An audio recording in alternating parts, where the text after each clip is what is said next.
வந்து முதல்ல light house corner, அதில் எவ்வளோ பேர் நிற்கலான்னு நீங்கள் சொல்லுங்கள். அந்த லைட் ஹவுஸ் கார்னர் ஜங்ஷனில் அது ஒரு டர்னிங் பாயிண்ட், அது அந்த இடத்துல திரும்புகிற இடம் தானே அது. அந்த திரும்புகிற இடங்கள்ல அந்த லைட் ஹவுஸ் கார்னரில் எவ்வளோ பேர் நிற்க முடியும்னு பத்திரிகையாளர் நீங்கள் தான் உலகத்துக்கு சொல்லணும். அதே மாதிரி அடுத்து கேட்டது உழவர் சந்தை. உழவர் சந்தையில் எவ்வளோ பேர் நிற்க முடியும் நீங்கள் பாருங்கள், உங்களுக்கே தெரியும். இங்கே இருக்கக்கூடிய எல்லா பத்திரிகையாளருக்கும் உழவர் சந்தையில் எவ்வளோ பேர் கூட்டம் நிற்க முடியும், லைட் ஹவுஸ் கார்னரில் எவ்வளோ பேர் நிற்க முடியுங்கிறது உங்களுக்கு நல்லா தெரியும். பார்த்துட்டு அதுக்கப்புறம் வேலுசாமிபுரத்தில் எவ்வளோ பேர் நிற்க முடியுங்கிறத பாருங்கள்.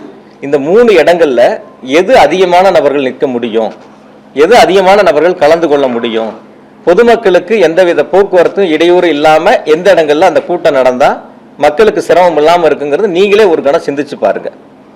லைட் ஹவுஸ் கார்னர் கொடுத்துருந்தா ஒரு கால் பக்கத்தில் அமராவதி ஆறு இருக்குது, இந்த பக்கம் பெட்ரோல் பங்க் இருக்குது, அது ஒரு திரும்புகிற இடம், நகரை விட்டு வெளியே போகிற இடத்துல திரும்புகிற இடங்கள். அந்த இடங்கள் அந்த சந்திப்பு இருந்தால் ஒட்டு மொத்தமாக மாநகரம் முழுக்க ஒரு போக்குவரத்து நெரிசல் ஏற்பட்டிருக்கும். எனக்கு தெரிஞ்ச வரைக்கும் அந்த இடத்துல இருந்திருந்தா ஒரு அதிகபட்சம் ஒரு 7000 பேர் நிற்கலாம், 5000 ஒரு 7000 பேர் நிற்கலாம். நீங்கள் உழவர் சந்தை கொடுத்துருந்தா ஒரு 3000 ஒரு 5000 பேர் நிற்கலாம். சேர் போட்டாலே நம்ம அந்த இடத்துல ஒரு 2000 சேர் தான் போடுறோம். அது மாதிரி தான் கூட்டங்கள் ஏற்பாடு பண்ணுறோம்.